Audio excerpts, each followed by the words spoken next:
My name is Jack Chen. I'm the director of the Clement A. Price Institute, and really I'm just delighted for us to be having our inaugural discussion about urgent conversations towards just ecological futures. That's the official title, but I should add for all, okay? That's the additional add that I would make.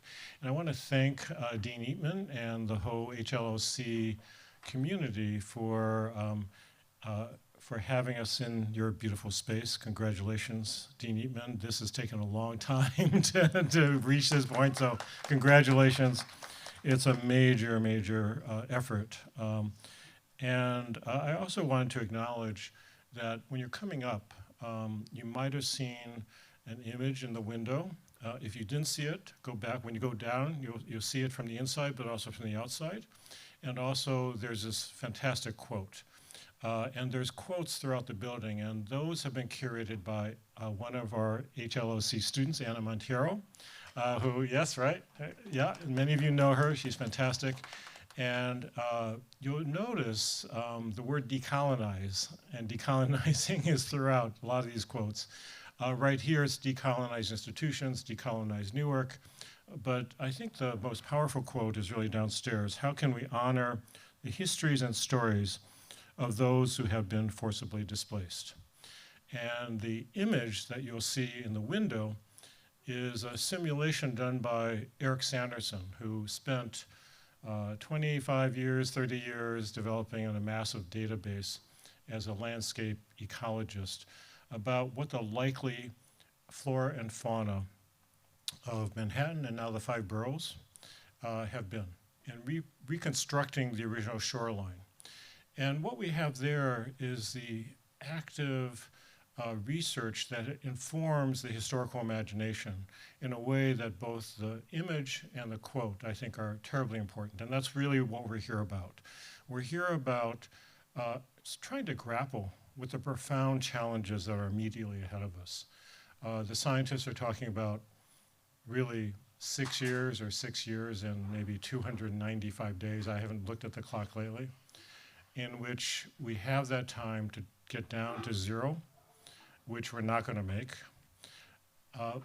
before the cascading impacts of converging disruptions and crises are going to hit us.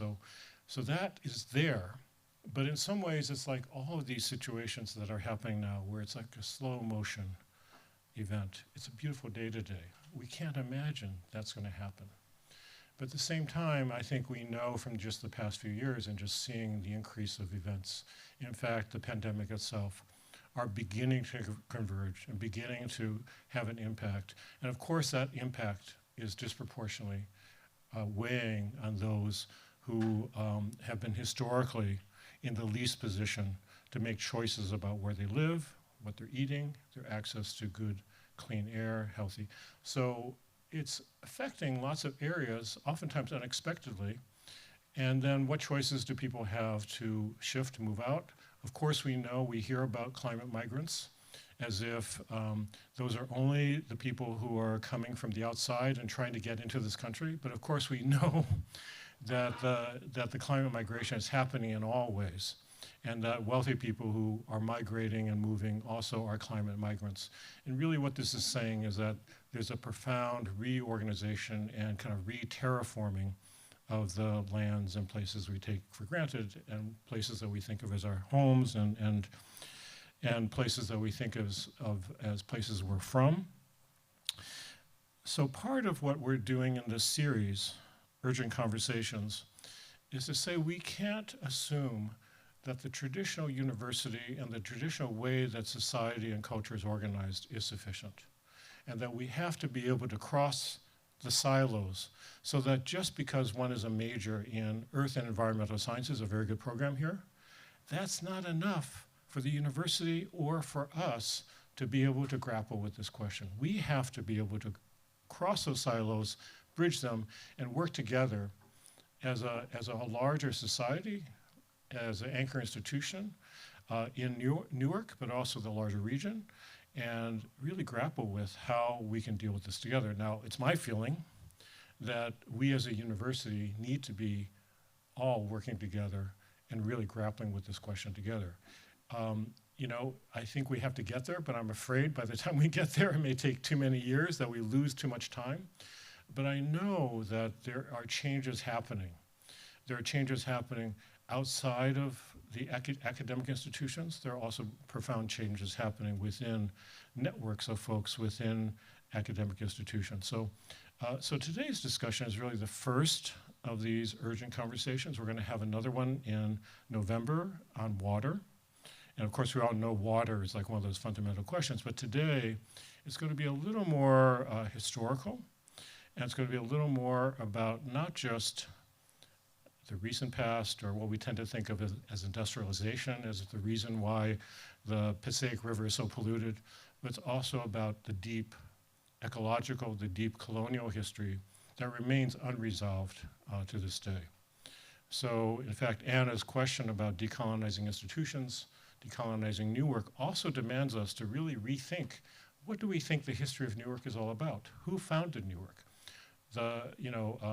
Our guest speaker, Yves Tuck, is staying at the Robert Treat Hotel, which of course is invested in claiming the historians claim that Robert Treat, as a Puritan, he was also a soldier who fought in the wars against indigenous peoples, that he was the founder who arrived in 1666, and they arrived, in fact, we know the landing is unmarked, but just below where the NJPAC is. If you just go down that hill and go down to the water, that's where they first landed. And supposedly they discovered Newark. Now we know that history. We know that history is not accurate, but somehow we still begin there. So really the challenge is to decolonize the history itself and also to decolonize the institutions and how we teach it or don't teach it or ignore it. And not grappling with it is just as bad as really grappling with it badly, right? So today, I couldn't think of a more appropriate guest speaker to inaugurate these conversations. So the first person who will be leading that discussion will be Yves Tuck, who I'll introduce in just a second. And the person who it took me a couple of weeks to figure out who would be the right person to have this not so easy discussion with, but then Peggy's name immediately. I mean, Peggy, who is a dear colleague and cherished, pretty new friend. We had to time it so that she'd be coming back from Berlin just in time for us to have her join this conversation.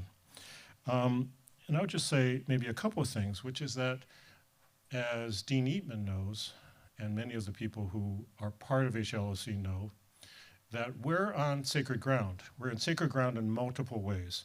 We're on the grounds of a former church and a former burial site. And in fact, when they're digging up the foundation to construct this building, there were human remains that were found that supposedly was cleared. So there's that kind of sacredness. But if we were to really think about the Puritans and where the Puritans have been buried and how they've been heralded and kind of marked as the founders and the pioneers, there's another kind of sacredness that we've tended not to acknowledge, which is, of course, this was indigenous lands.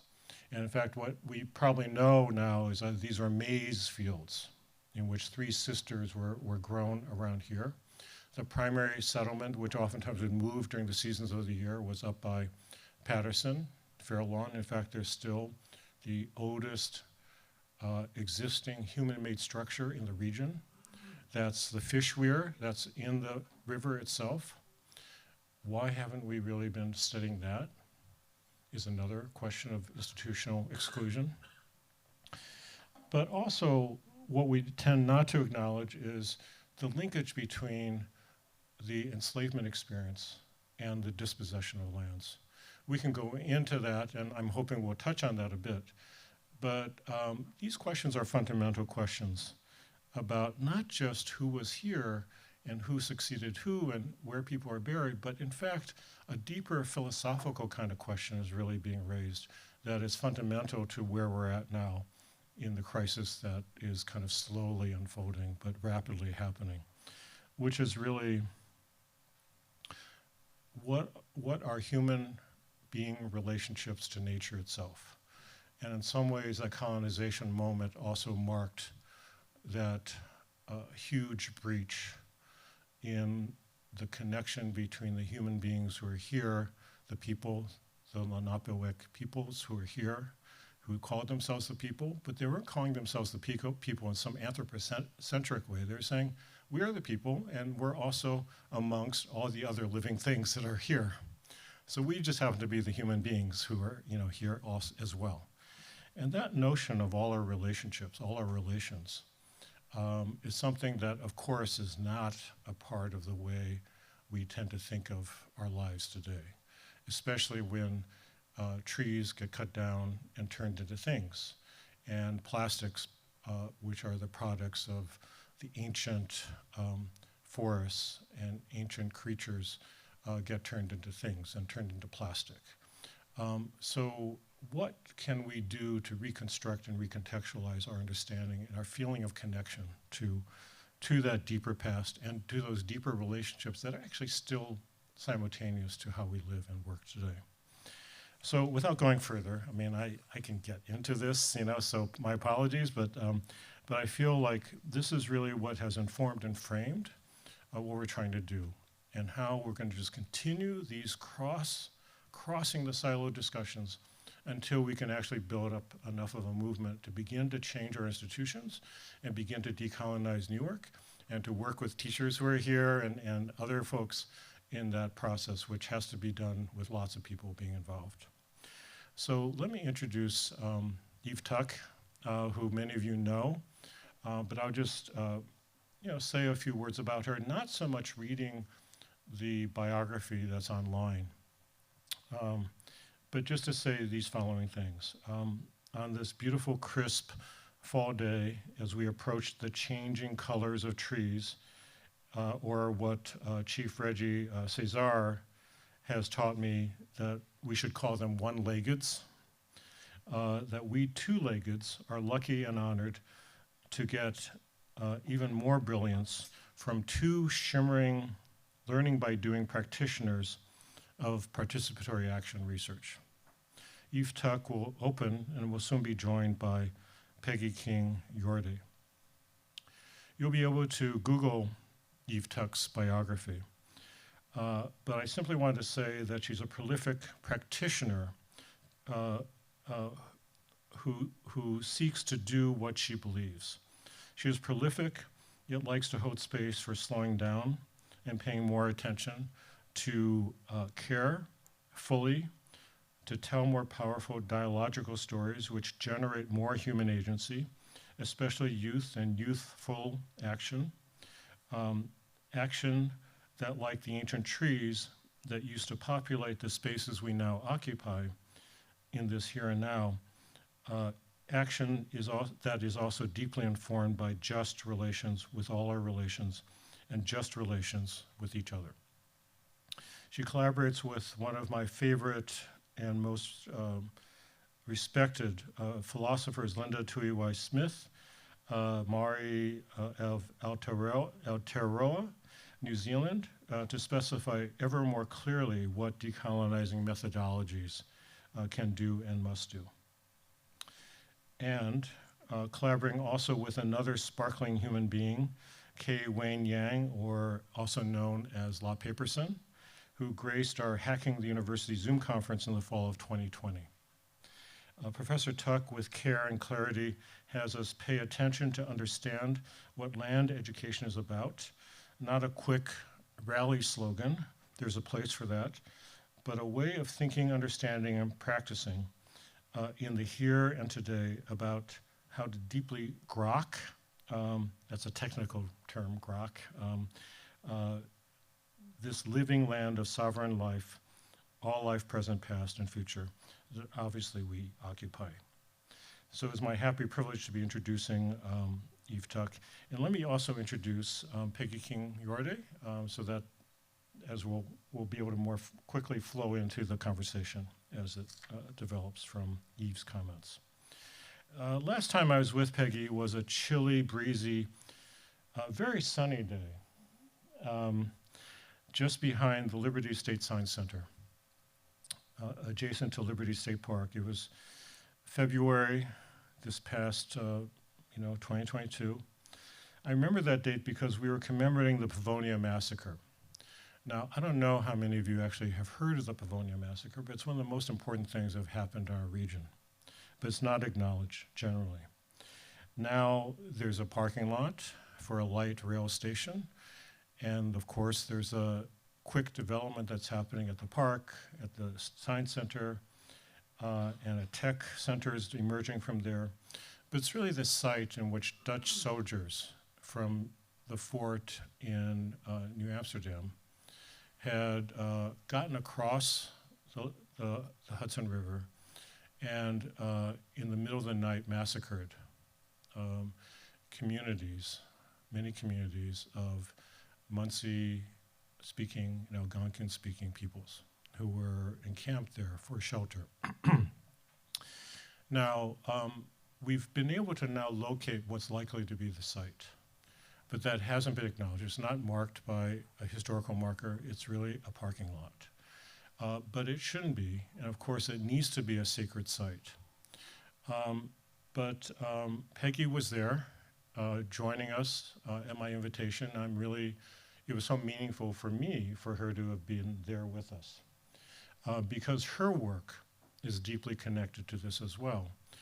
Because Peggy happened to be the person, this is my version of the story, Peggy, so you have to tell the more truthful version. But Peggy was there when the phone call came in that construction workers at a federal building in Lower Manhattan had been coming upon some human remains. And they were, of course, by law meant to stop, although that itself is a longer story. And from what happened over the years after that, yes, years, many months and years, was eventually the African burial ground that we can now celebrate as a national park.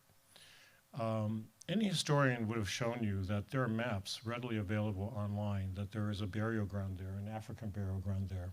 But somehow the architects never really thought about it as they're digging the foundation. Peggy was with us in solidarity because she's a good human being, but also because she has been doing this work of honoring ancestors for decades. She was working for Mayor David Dinkins at the time when that call came. And I'm really just happy to say that, sometimes a phone call, and I think we all probably know this, who've been around a while, a phone call can change your life. Something like that, out of nowhere, can profoundly affect what decisions you make with the rest of your life. And I'm really happy to say that for Peggy, it did change her profoundly. And it's work that she continues to do that you will hear about to this day. So I couldn't think of a better person to have in this conversation than Peggy, who lives this life. It's not an academic exercise. It's not something that's committed from a book, although books are important. Books are important. I write books, those are important, right? But it's something that comes from deep inside the spirit and the understanding and the knowledge that's there. So we're having a conversation today with these two brilliant people. And the format will be that Eve will present and talk a little bit. And then that'll lead right into a discussion because I know Peggy's going to have things to say. And then after some of that, I'm going to jump in more actively. And then we're going to open it up to the group. So I'm really welcoming all of you in the room and to remind you that we're actually having a lot of food out there. So I'm hoping you can enjoy and take some home with you. It's from Vanda's, which is a great place, if those of you who haven't had a chance to have Vanda's food. And for those of you who are online, I'm really happy that so many of you are online. That'll be some other time. You get a rain check on Vanda's food, but this recording will be available for all of you to enjoy. So, yes. Oh, no, you don't want to know about my background. Okay. Well, I can save that for some other time. But let it be said that I'm a historian who got led astray by academia and really am more committed to public history and public humanities, in which we can then kind of deprofessionalize the historian's field, which can be a little too precious and a little too book-centric, and where people can spend 5 to 10 years on focusing on their next book project, which is just a variation of their last book project. And then for me, making the change to Rutgers and Newark from NYU has been in some ways life-saving for me. Tim has made this switch as well fairly recently, just before me. But I think here we feel we can do something that can make a difference. So that's why I'm here. So that's a little bit about me, but thanks for asking. So without any more delay, I want to welcome and have you join me in welcoming Eve Tuck.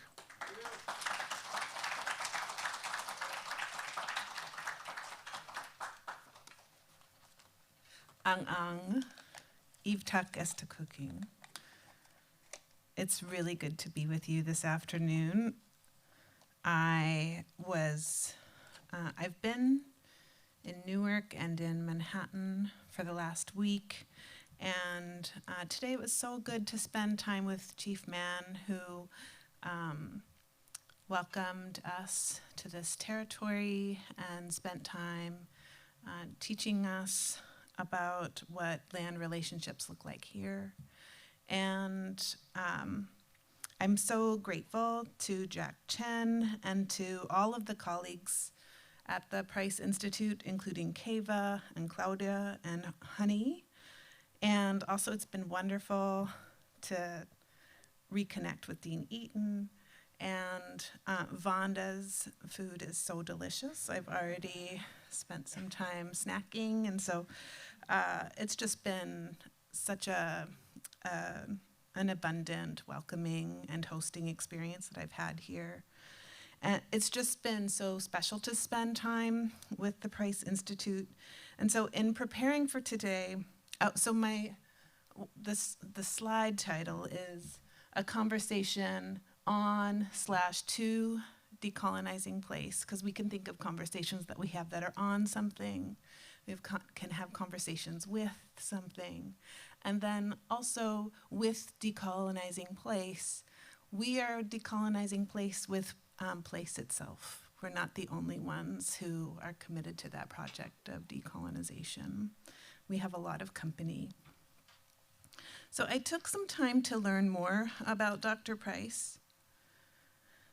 Though I knew about him from my mentor, Michelle Fine, and because of his significant presence in Newark, I'm grateful to have learned more about how he dedicated his life to making space and to making social justice for Newark and for the world.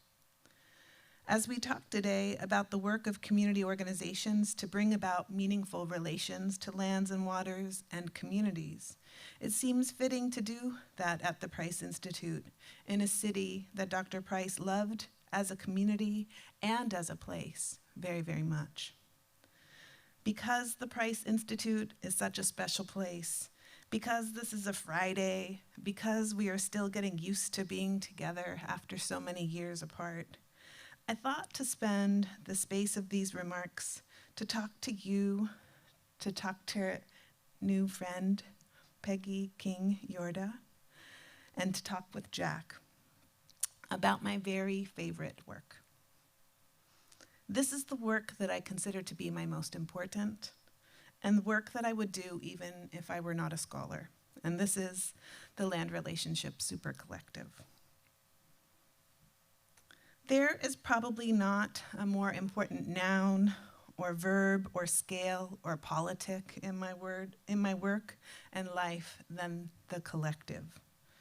My scholarly work has always been participatory, and much of that has been carried out in relation to community organizations that have invited me to collaborate or research collectives that I have formed around particular research activities. Much of my research practice is concerned with what constitutes the collective, the ethical practices of collectivity, and the beginning and end of collectivity. I have published on these questions for more than 15 years, but each project with each collective teaches me more about what it means to work towards collective decision-making without manipulation, practices of requesting and refusing consent among all members, and how to use the meaningful experience of deliberate collectivity to retrain our own expectations for other relations in our lives, both personal and political.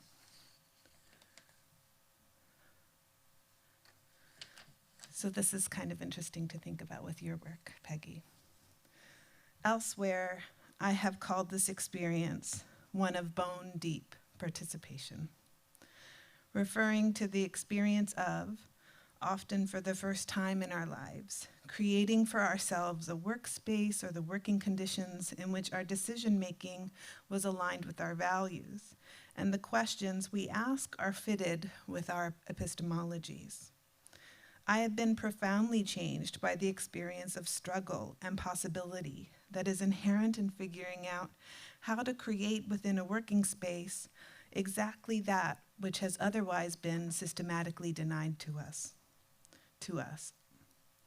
My sense is that once someone has this kind of meaning-making, worlding experience, their bones will remember it and will expect it and will set about creating it in other settings. So this bone memory is something we might think about later.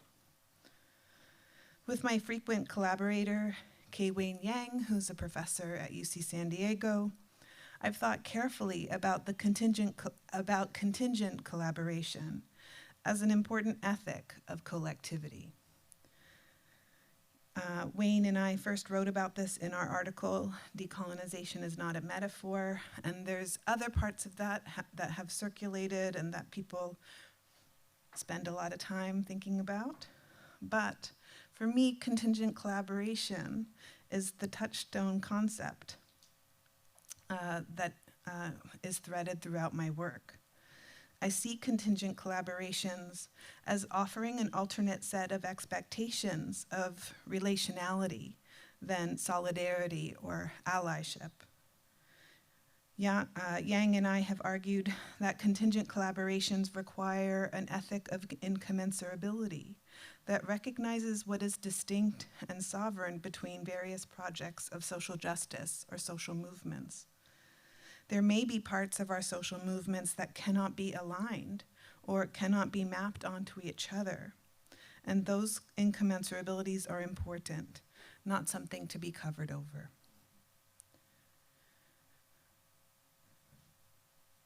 In 2015, Wayne Yang and I formed the Land Relationships Super Collective.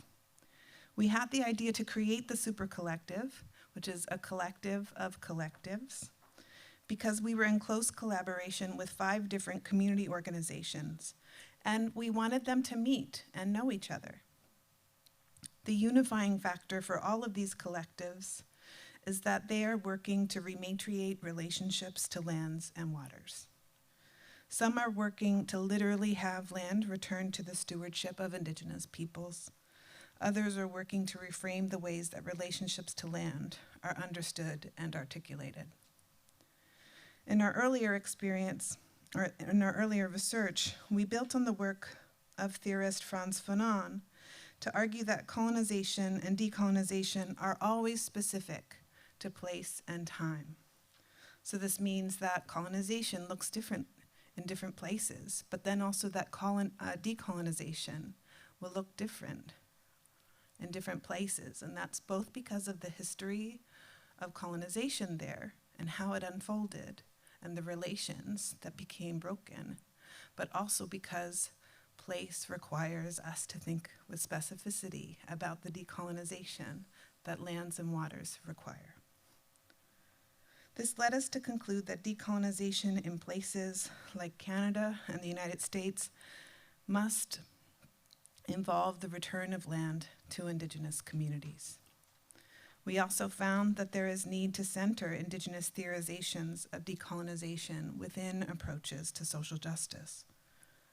Many scholars have concluded that the creation of opportunities for Indigenous people to reconnect and re-relate to land requires a shift from thinking about land as property or resource. Instead, they stress the need to apply Indigenous frameworks of co-relation, co-constitution, and stewardship. In theories of the importance of returning Indigenous land written by Indigenous scholars, it's clear that rematriation is not intended to result in ethnostates accessible only to Indigenous people. That's in all of the scholarship.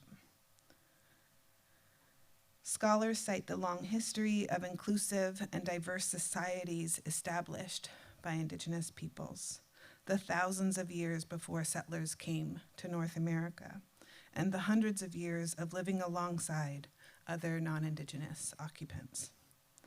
The goal of decolonization is not a new order of xenophobia and violence. In contrast to our previous work, which theorizes what decolonization is not, the Land Relationship Supercollective allows us to learn what decolonization is and what it can mean for Indigenous communities to access returned land. Indigenous theories of land do not treat land as inanimate, but rather as a living entity that is sentient and that is respected as an ancestor or a relative or a teacher.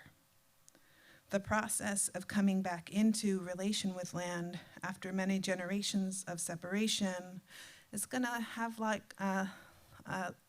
is likely to have many layers of outcomes. We have designed the supercollective to anticipate outcomes related to belongingness, well-being, connection, decision-making, and political, spiritual, and language capacities. The Land Relationship Supercollective is a collective of land-based collectives that has the simple goal to bring community organizations doing and theorizing rematriation together for mutual support and guidance. It's a network of land and water-based projects. It's meant to be a contingent collaboration of autonomous efforts to decolonize and heal relationships to land. The Land Relationship Supercollective is meant to provide a space for building mutual support and strategy sharing for the organizations doing land-based work. In creating the Land Relationship Supercollective, we are actively avoiding the worst aspects of intermediary organizations. Instead, we wanted to create something light and flexible and responsive, only for as long as it is needed. We don't spend energy trying to maintain the permanence of that structuring of the network. And that's to support different paths towards decolonization and the rematriation of land. We see this as an extension of our writings on decolonization and as a way to pursue the theories that have inspired us. So our goals are to learn about the efforts to relate differently to land, to share practical advice, to theorize together, and to identify needs for resources and support, to strategize on how to best find those resources and support. Our goals are to hold space for future planning, for the long view of decolonization, rematriation, and relationships to land. And wherever possible, bring support and cash to the participating members and organizations in the Supercollective.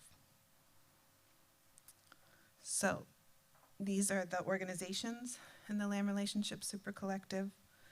The first is the Black Land Project, based in Amherst and now Ohio. The Black Land Project is led by Mista Get-Smith, and it attends to ways that Black communities establish and create their relationships to land and place and identity and revitalization, despite how Black life is presumed to be quote unquote out of place by the anti-Black legacies of chattel slavery and settler colonialism. Oga Mamikina is out of Toronto, Ontario. The Oga Mamikina Project, led by Susan Blight and Hayden King, two Anishinaabe artists and scholars, is an effort to restore Anishinaabe-Moan place names to the streets, avenues, roads, paths, and trails of Toronto and the greater GTA, transforming a landscape that often obfuscates or makes invisible the presence of Indigenous peoples. The Oga Mamikina project has been replacing official street signs and historical plaques in the city of Toronto with Anishinaabe-Moan versions, and also has various large-scale installation projects.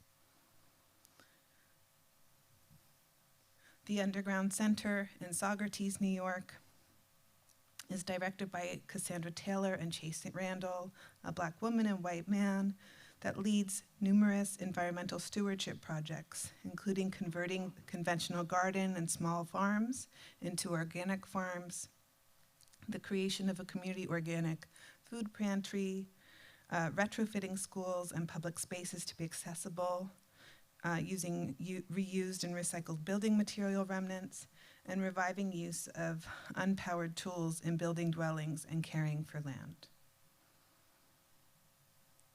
Metis in Space is out of Edmonton, Alberta, led by Chelsea Vowell and Molly Swain.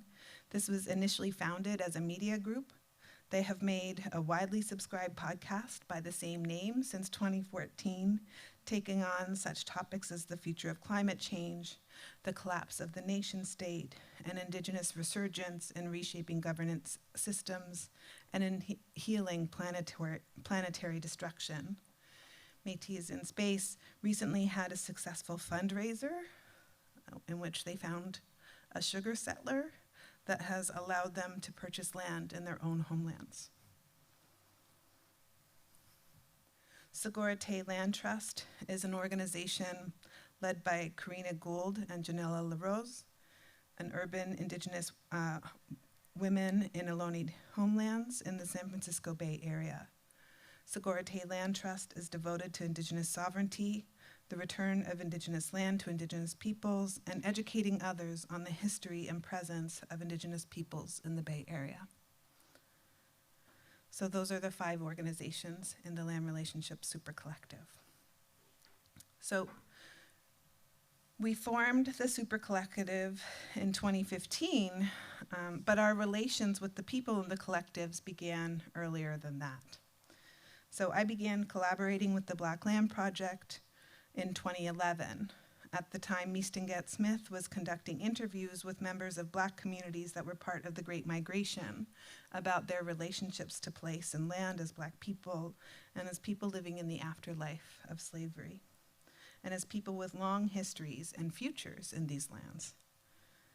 Around the same time, I began an advisory relationship with the founders of the Underground Center, who work with farmers in the Hudson Valley to convert conventional farms into organic farms in exchange for creating a food redistribution and food justice infrastructure in the region.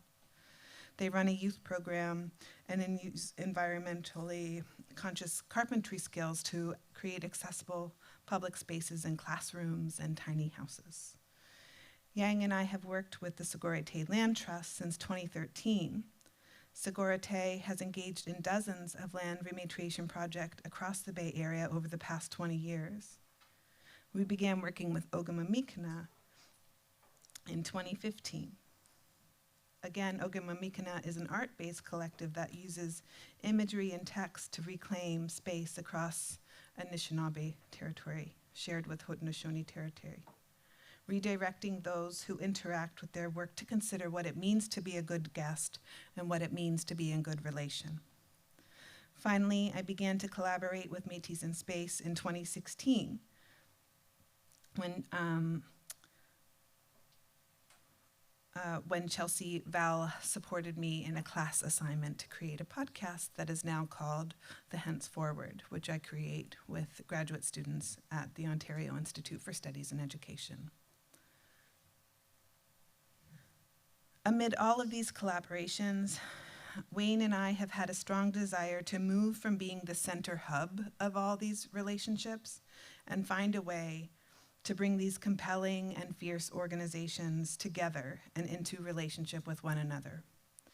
We created the Land Relationship Super Collective to support these organizations in their land rematriation efforts. Before COVID, we used university resources to bring these collectives together once or twice a year for site visits at the different organizations' sites. We took years and many, many research funds to build an app that allows the organizations to leave really long audio messages for one another, called Somewhere Recordings, which they make while doing land-based work or paddling or weeding a garden or walking. The app functions almost like a private podcast. Each organization creates 15 to 30-minute recordings once a month to post to our podcast. These recordings are ways for busy people to share ideas and strategies about doing land education and land rematriation work.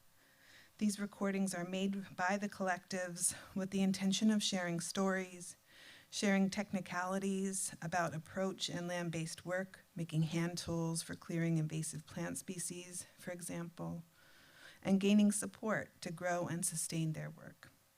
The recordings take place in place, where collectives are doing their work and thinking aloud in order to bring other members in the super collective into their thoughts and urgencies. In 2021, my lab, the Toronto Circle Lab, created the Land Relationships Archive, which is a digital archive for all 5 community organizations that includes audiovisual and textual materials related to their organizing and land rematriation work. Using the Omeka platform and a modified Dublin core schema for metadata entry, our team entered decades of materials into the archive, which, when completed, will have both public-facing and internal-facing components. So you can learn more about the activities. They're short video introductions that are on the YouTube channel for the Toronto Circle Lab. I have said numerous times that the Land Relationships Super Collective is the most researchy research that I have ever done. The network is designed for organizations to share curriculum, strategies, skills, and to gain support around the challenges of developing land-based education programming. The audience for this work, the other members of the collective, is direct and specific. Research findings and insights are applied to other contexts, and we learn fast about which knowledge is only context specific and what can travel to be useful in other places. We are making knowledge about how to rematriate land, and we are building knowledge about implementation, implications, futurities, and relations. I see this as among the most important works that I do or will ever do. I believe that this will extend far longer than any of the other scholarly activities in which I'm currently involved. I believe that this will extend beyond my years in the academy. It is the most full realization of my theory of change. That's to get our conversation going.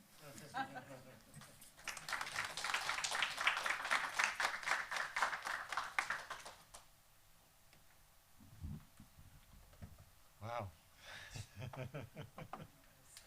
Yeah.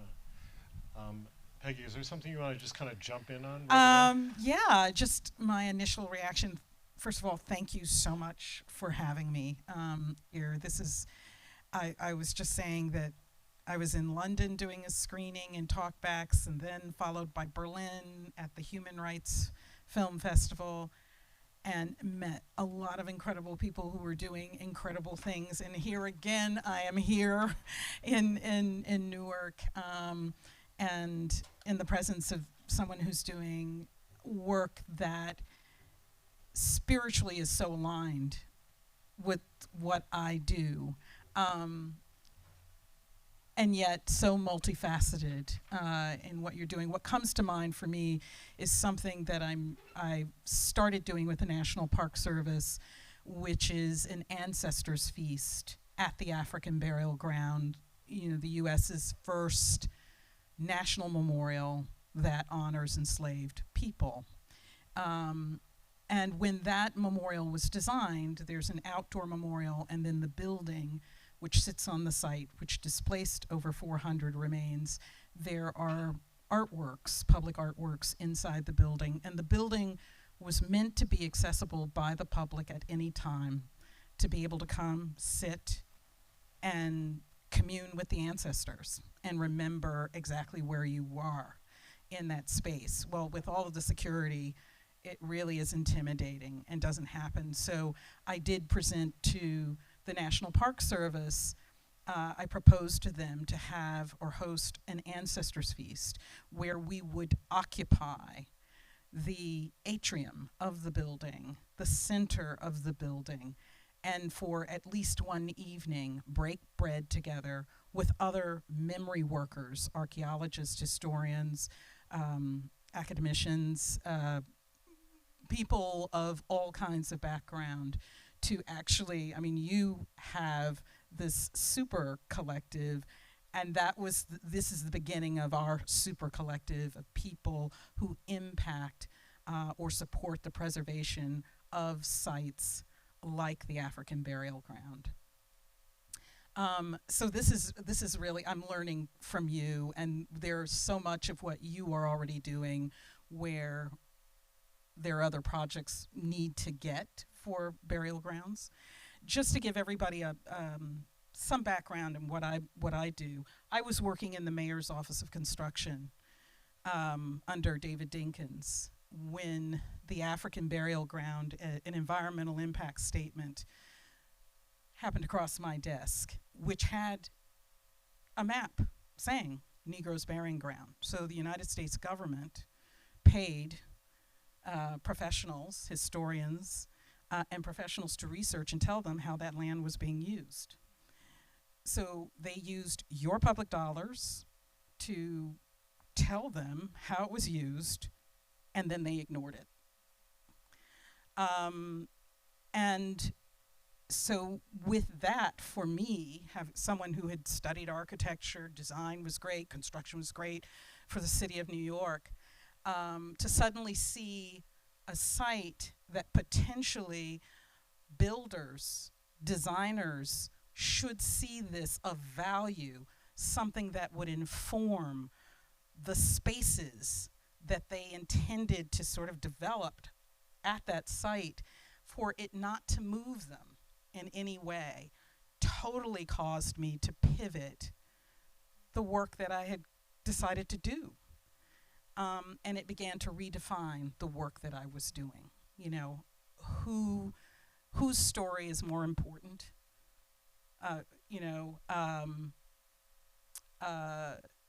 Laws, policies, all kinds of things that ended up happening. So fast forward, here I am years later working on a variety of projects that are global.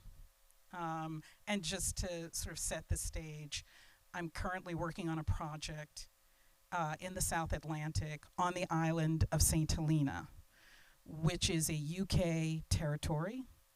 It is a site of about 10,000 individuals who were enslaved and pulled off of the out of the hulls of ships that were en route to the Americas, slave ships, illegal slave ships, and buried on the site. The site has been ignored. It's been negatively, adversely impacted by development and continues to be so. So I'm working with a group or a woman who is on the ground who is Namibian. She's a Namibian expat who married a saint who is from the island, and she, in fact, was working on construction for the airport.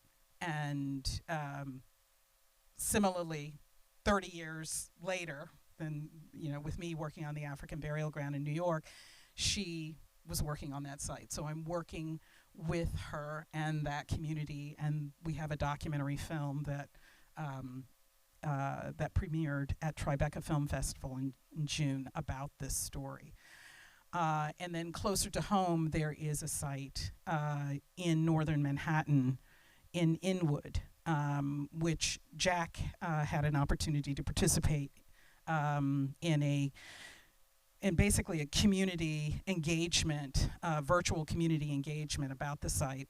It is a site, it was very different. This wasn't about the community reaching out, but this was a developer who reached out to me. So each community that I go into, their different needs, and I think I wrote a note, something that you said, that each project, each location has different needs, and that resonated with me, because when people ask me, what do you do, and how do you exactly do this, I always say it really depends on the community. There are some communities that don't even identify with the resource. They may look like me, but they don't identify with the resource. So there are a whole new challenges with that. The Inwood Site, this was a project where a developer came to me, and it's very interesting, to say, well, we put money down on the site. We were going to develop it as a shelter for people, a men's shelter who were experiencing homelessness. And we discovered that it was a site from the 1700s that was part of a Dutch plantation of the Dijkman family, and you know the Dijkman name, and several other Dutch families. It's a very small site, but the fact that the developer came to say, how do we work this site? We won't build on it if the community doesn't want us to, but we also don't want to abandon it, because we know that the clients that we serve are mostly men of color, and they are considered marginalized. Anytime they want to build a shelter in a community, there are people who protest. Some support, some don't. And then there's this history of marginalization. So how do we do this? And just mission-wise, we don't want to abandon it. Can you help us work with the community and figure out best ways of approaching? So I can go into all of those, but I think just to set the stage, and if there's some questions that you have or some comments, Jack, and I share this usually when we do the talkbacks for our film, because I think it helps the audience. It sets the stage for the audience. The work that I do, oftentimes people will come to me and they'll say, why are these cemeteries so important? You know, all the cities, there's so many cemeteries. You're always going to run into cemeteries. There's so many. How do you know, why is that all important? And what I say to them is that because the cemeteries that I tend to work on are predominantly cemeteries of enslaved African people. And I say to them, imagine, or for some of the conversations I've had with archaeologists or anthropologists, is that what defines us as human oftentimes is how we bury our dead. What we say over our loved one, what we sing over our loved one, what we pour over our loved one, the things we lay on their graves or in their graves defines us as human. Imagine a community who live in a society who tells them and treats them, their very, very existence is contested. Their very humanity is contested on a daily basis. They are subhuman. So imagine them engaging in the act of honoring their dead. In that moment, they are reclaiming their humanity despite the environment that they're in. And when they do that, what it says to me is that they're engaging in a form of resistance. It is a revolutionary act. So if 100 years from now, the bones have been dug up and taken away, it doesn't matter to me, because that ground is sacred, because something revolutionary happened there. And there's a power in that, and there's a power in remembering that. And so every site, every community that contacts me to work with them, that's what I remind them of. And that's what you're doing. That's the power and the spirit behind preserving these sites. Well, Peggy, thank you for that formulation. It's really remarkable, and yeah. Oh, I just wanted, Eve was suggesting that, I mean, I'd forgotten that the name of our film is A Story of Bones, and this was done by two young British filmmakers who contacted me several years ago, 6 or 7 years ago, just to raise questions about how do we protect a ground like this. Thank you. It's such a beautiful, remarkable story, and I've never heard you put it together in that way, so I'm really deeply moved by what you just said. Again, the bone theme, that you both brought up is there. The memory work is there. Also, the work of sovereignty and integrity is there as well. Eve, I know you've been thinking about these overlapping experiences, these not just overlapping, but interrelated experiences of Indigenous and Black and Indigenous. Can you talk a little bit about that more in terms of how you first began understanding these connections and why it's been a continuous thread for you to this day?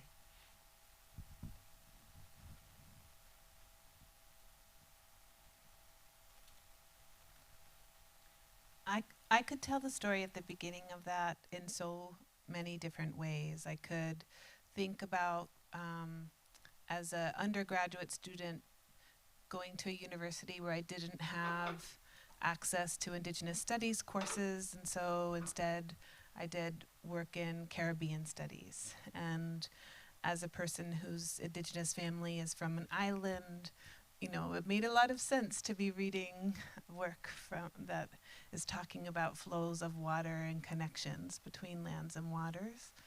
And I could tell that story based on different collaborations and very mutual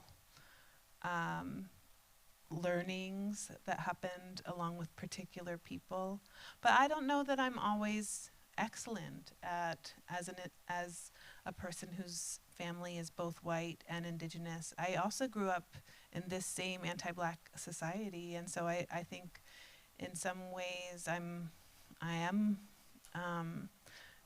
am trying to, in all the ways that I can, be a learner that is not too burdensome, be a person who understands that I don't know all the answers, but that what we have right now and the ways that we're structured to be in relation as Indigenous people and Black people, and then certainly people who are both Indigenous and Black, ways that we're structured to, we're structured by settler colonialism to not be in good relationship. And so my sensibility is to look where there are both good relations and gestures and dreams toward good relations. So I think I try to go slowly and try to be a reader and try to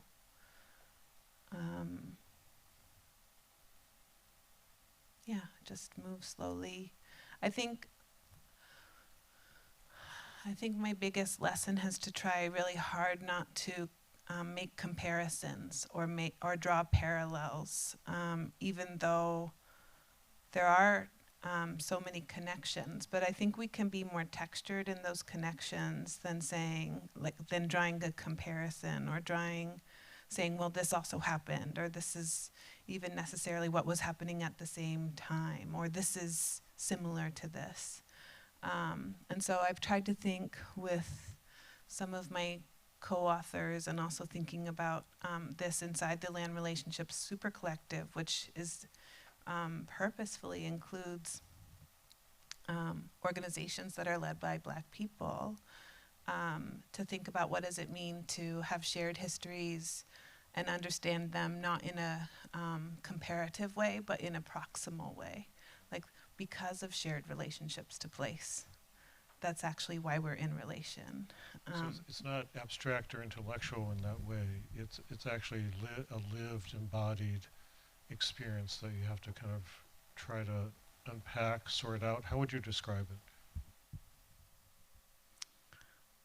Yeah, I don't think it's definitely intellectual, but in addition to intellectual, because we have so many knowledges that we share too because of these proximal relationships to place. But it's also like when you know a place and there's certain curves of the earth and the waters that make certain kinds of living alongside one another possible.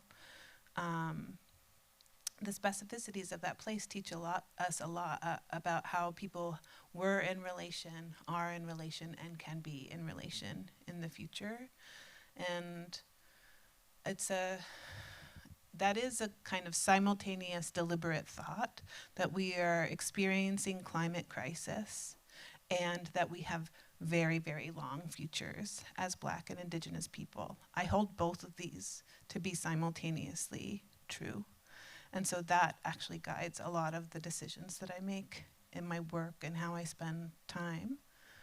I think it's also something about those relationships having a very real grief to them and a mutual recognition of the grief that is at the heart of how some of our actions towards one another and outwards actions, how that grief is shaping also that sense of possibility. And so grief teaches me actually that at the same time that life is long, we only have a finite time to show each other how much we love each other. And like I was saying this to you the other day, like I can't work all the time. I'm also a parent. I want to spend time taking care of my children, and they want me in a different way than the people who want me to just work all the time. And so also the sense of Black and Indigenous peoples and communities having a long future and working towards that long future is also what guides how I spend the time when I'm away from my children.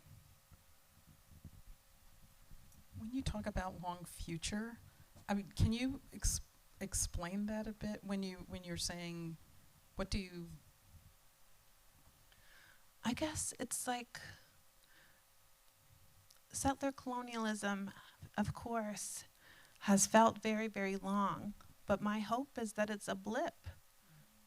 We're still in that moment of the blip, but my hope is that we will figure out that we are already figuring out. And I think that's part of what the collectives in the land relationship super collective teach me, is that there's already different ways of living and relating and learning that are in motion. And it doesn't have to be this way. And it doesn't even have to be this way for that much longer.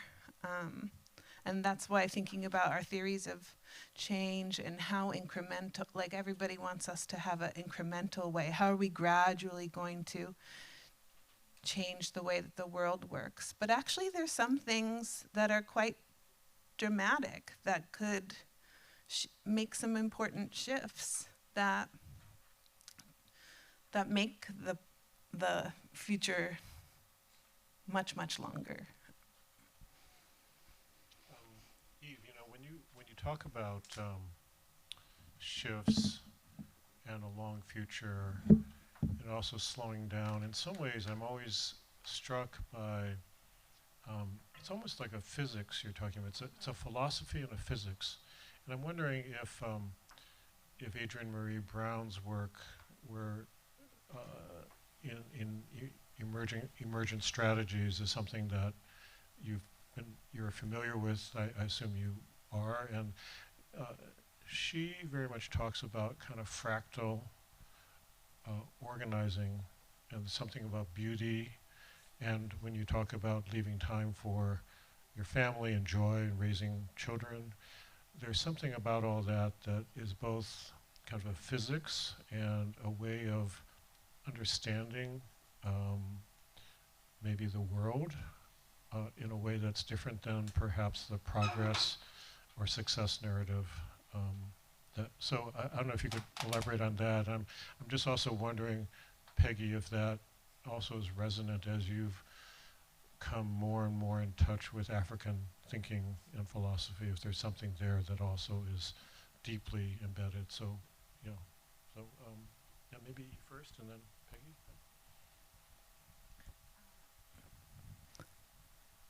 I have read Emergent Strategies, but not recently enough to speak with any specificity to that. But I do think I'm talking within an understanding of time that is not. Maybe this one's getting low, jiggly batteries. Okay, I am talking about an understanding of time. Jiggly batteries. That's a technical term. I am talking about an understanding of time that is not linear and one that is definitely not broken up into evenly dispersed chunks. And so I'm talking about an understanding of time that is experiential,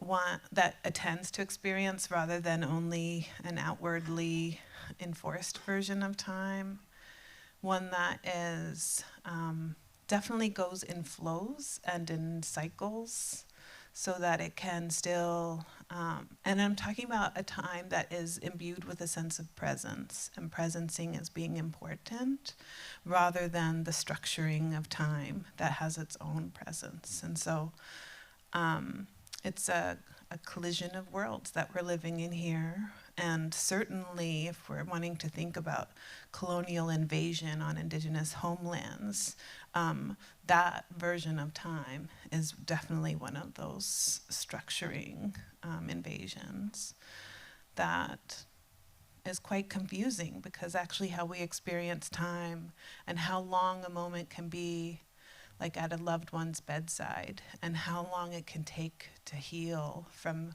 some, like, of course, our understandings of time as people with bodies, but then we have, and for me it's moments of high grief where I am able to both understand my smallness and the gift of life, of having a life at this time and being a person who makes words and makes meaning at this time. Yeah, so I'm talking about something that in which doing this work to make presence, to make a feast, to acknowledge. We can't let these be like, okay, time to make the land acknowledgement, okay, time to make the feast. These things take as long as they take, and part of it is because when we're really in it, our own awareness allows us to actually take up the full space of the time moment that we're in. It's Yeah. Okay, no, go ahead. No. Well, so I'm hearing a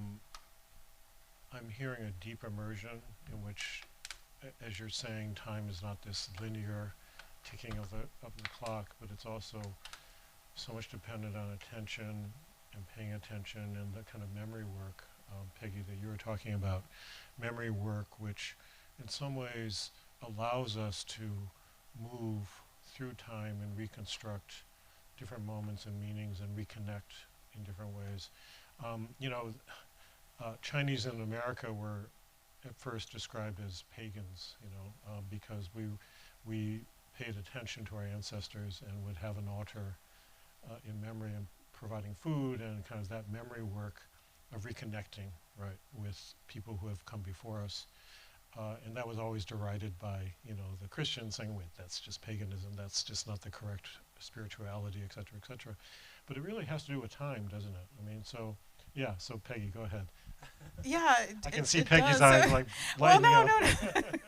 I mean, I wasn't sure whether I was really grasping where you were going, but in terms of time, I mean, I'm thinking, well, time and history and this reclaiming of, I mean, my experience in my work and with various communities, this reclaiming of this loss of time and connection.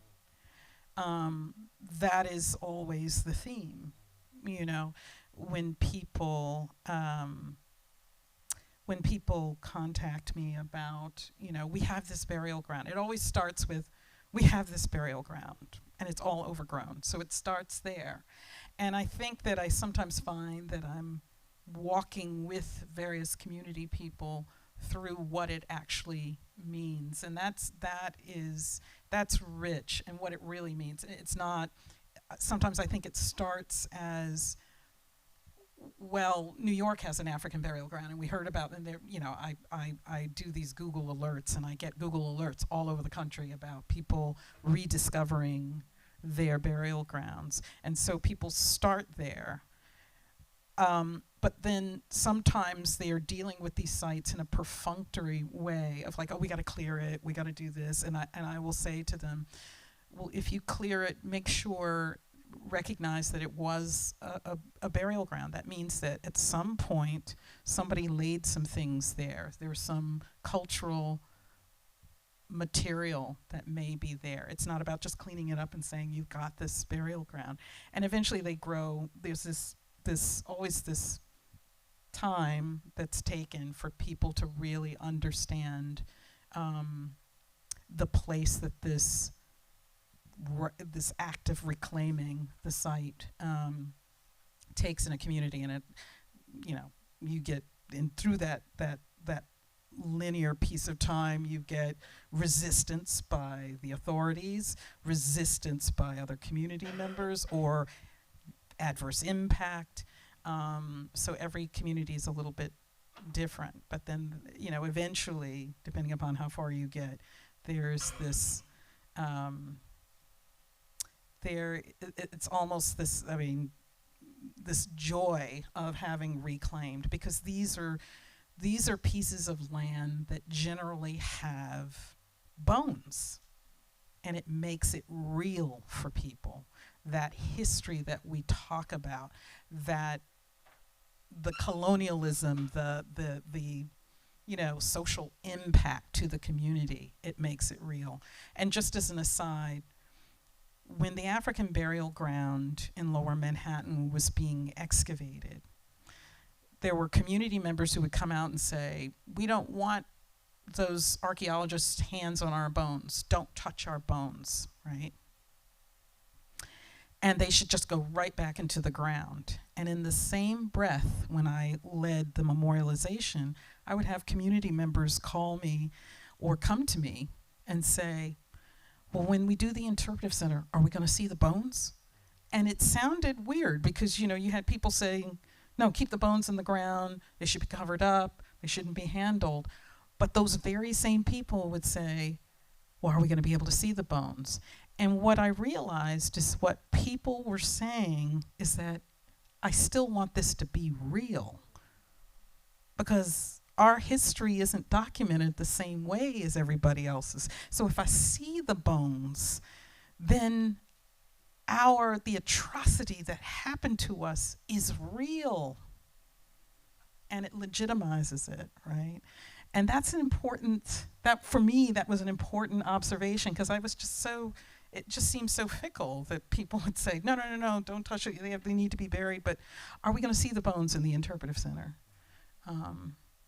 So anyway, yeah, it's Well, you know, there's so much more. I feel like we need to be here for like another few hours, and we do have food out there. So, but I guess I'd really appreciate your thoughts as we are here in this building, but also with our students and on our campus, beginning to grapple with this question of how can we begin to decolonize Newark and decolonize institutions. You know, these are huge questions. They're very specific questions to this place. and the land formations of this place. And you know, when Robert Treat, you know, first set, you know, his band of Connecticut Puritans set foot on the off the Passaic, just below NJPAC, and they began coming up here and began claiming this land. It's all very specific, and we're getting to some of that history. But I'm just curious, any thoughts or advice you would have about how we can begin to do this and begin to approach this? And we'll have a little bit of time to open this up for any questions and comments that people want to make. I'm also aware that we want to make sure that there's a chance to get out there for the food and a chance for you to meet the speakers. Any thoughts you have? I'm not asking for some product or formula, right? But any kind of, you know, in terms of the process of memory work, and maybe, I mean, so much of what I hear and appreciate you saying is slow down, pay attention, you know, just, you know, and really understand where we are at any given moment. So I'm just curious what thoughts you would have, what advice you might have from other sites and other groups you've been working with, and how can we begin to, in some ways, begin to form these small collectives of people collaborating cooperatively in a place like this? Because, you know, there's only so much money here, and money's not going to be the solution in many ways. I mean, that's part of what I'm hearing also. It's not about money. It's not about a building. But it's about how do we organize ourselves and how do we make meaning amongst ourselves. So any thoughts you might have, and then we'll open it up.